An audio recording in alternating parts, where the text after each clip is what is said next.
kum sang ni som ni pali ni a December thla na lo som kai ren mai mitin chu Christmas lo khe tu ma ple takin mani kum chewa an bon lang em loma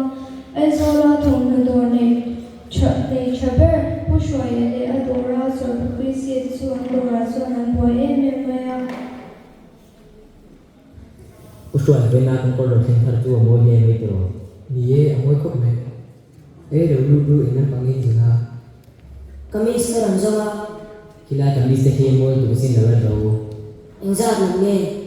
sanga zali atawe me ka na shi ma hala ko chu ko ve invite dia kibo ki sanga zali tho long dam de pe ode ome lo mai dua avar na ko me o mang pushwa ko ba na la ne ye khan ga la ye he ya ma chu ye mo yi ti abo ye me he ka la me ya o le ka lo mu to pe o ri ko le Mizoram ke siam thiam ber le dorung ber mai ni tu nula judi le achan nula moi te su dora chuan han boi hle mai a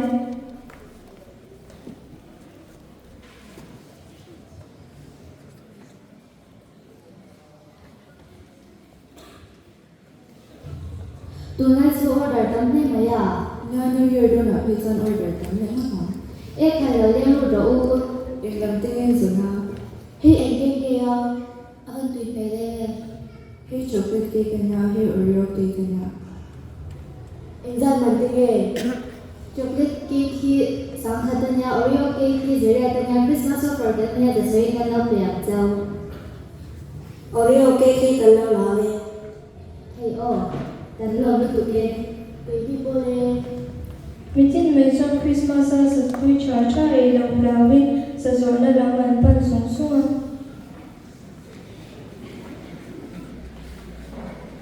Bila ma fuksa kan nei tha tha e u ma tum sa ka ne me ya Ni e ka to be sura. la ko sa ni du bo sa ni ke ja engzat ne Zanga ami ar sa ke sa engzat ne zatum songa ke ji ni na bai do ni nya ke ji ni ka lo la pe ya zasari nei ale lo me ni bole thong nung cha nei lo lawin mitin mai chuan second hand third te su an bor le a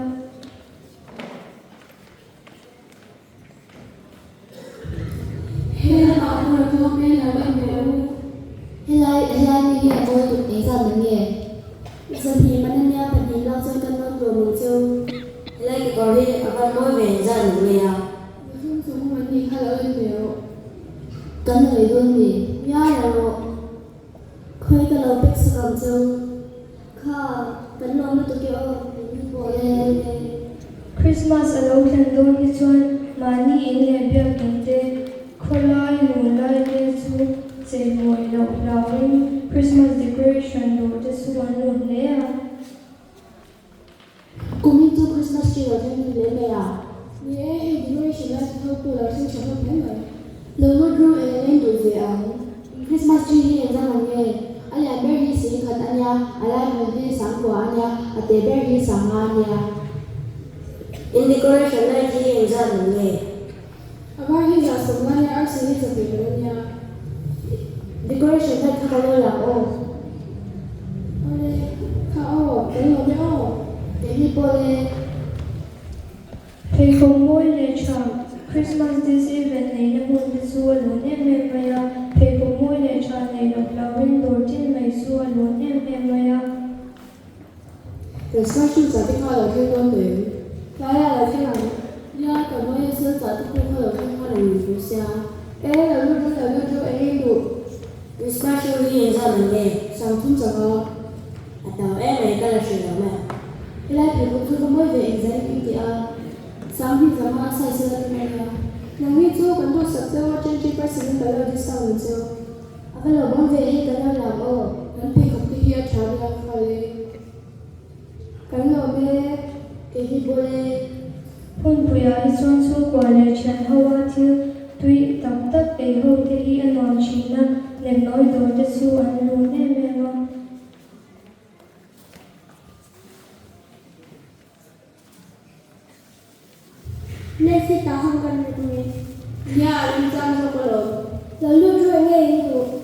lên xe quay lại cô cô ra hi cần lâu lắm con ta giờ mà những này Này là cũng sợ dấu của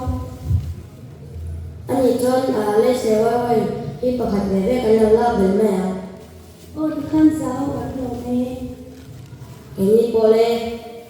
Mani kholam ang Christmas man lo lawi mi tam tak chuan mani kholam man ha takin an par sup supa.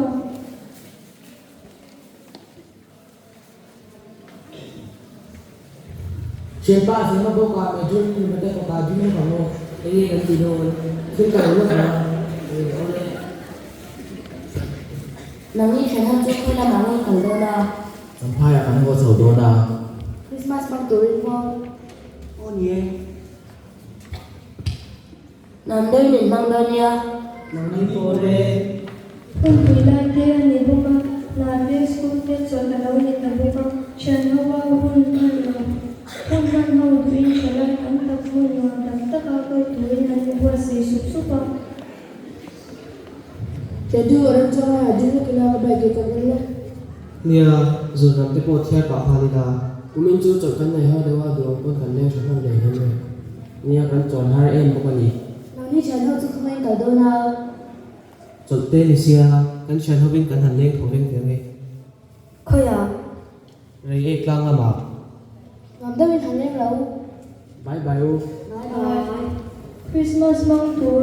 Christmas mang tur ra mitin may ani buwas ay mumupla chuan Jason no pangte may chuan anu tan til pek pek ve nge atu siya kung tuana pwesa ko vente le atoy siking chuan bazar nan chu apan ve tok maya.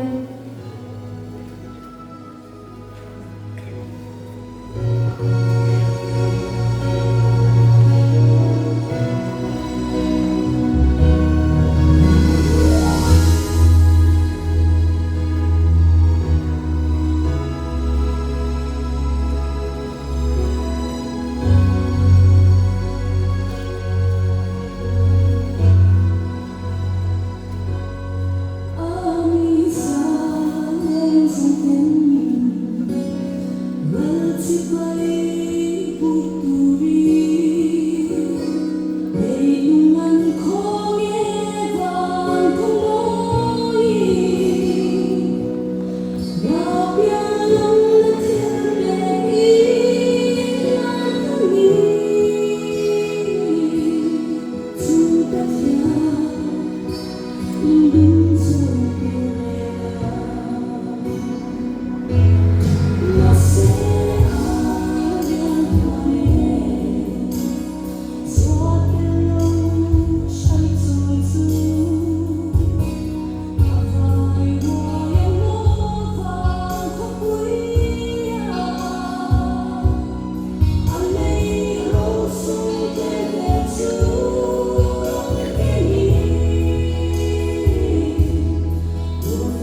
hi mangang o du saklan na tan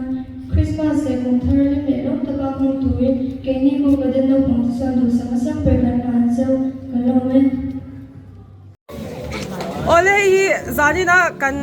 kan musical drama kan items pakhatami ke khani a chuanin Judy hiani cake tak tak karon siama chuan zanina hianin kan ei don ani kan zawain a changtu te zong zong khan kan ei vek don ani le kat theye o changtu te zong zong le kan ka janin an mani pani in bar phot se tiro an nei tu ten ni box ya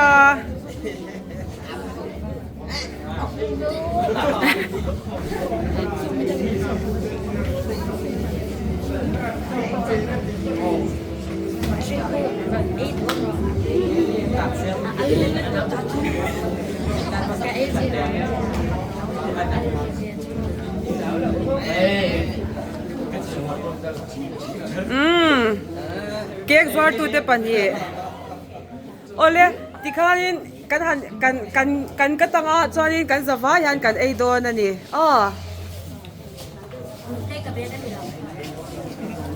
ibe kan ni sai khai dana khan ibe kan ni chiang lu tuk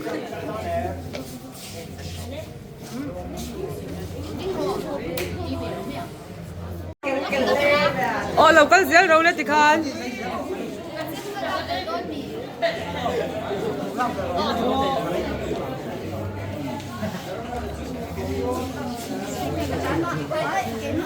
Judy hi kan kor secretary pulian te le anu sang zwali te fan lu ania talen hi nei em a music a thiam em boka chuanin eila in siam te thiama ke khi siam thiam em a kek siam mi kan ei chak na rei to a he kan item si na tura ke zwar tu nu nia chuanin ke karon siama tui don khop mai an sum kan fel shim hetiang ti da chang ten ron sha hi mezor sang dola tu nu ni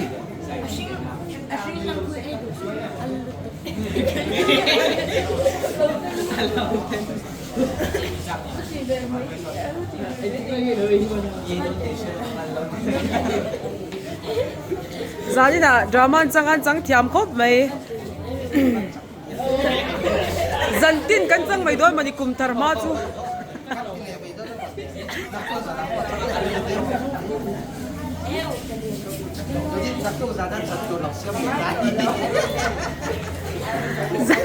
zantin changila makmin tu eta yani cake lem king tu te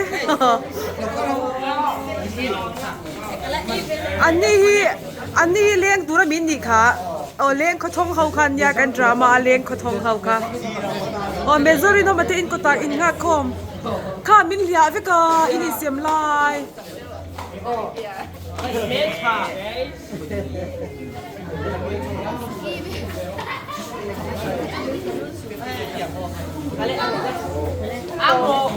lawin du sak vel tu ka lawin bardon vel hey Jason ania Jason lau hey te Jason a chang tu pa no pang khong ai tha khania rod di ka hi champhai pa ni champhai a ho don rem hi kan motor lem siam tu nia mezor lem siam mi tu pa ni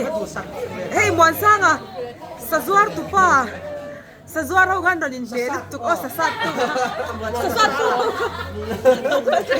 sazuar ho kha saser try ki ma saser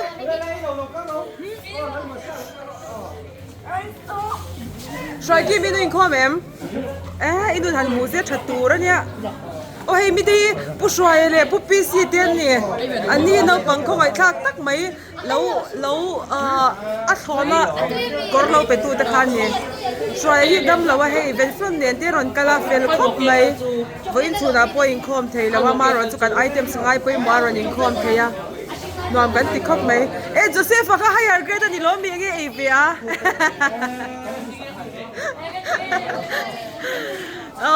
nakina higher grade in thil dang kan ti ve ang sarval pun 8 am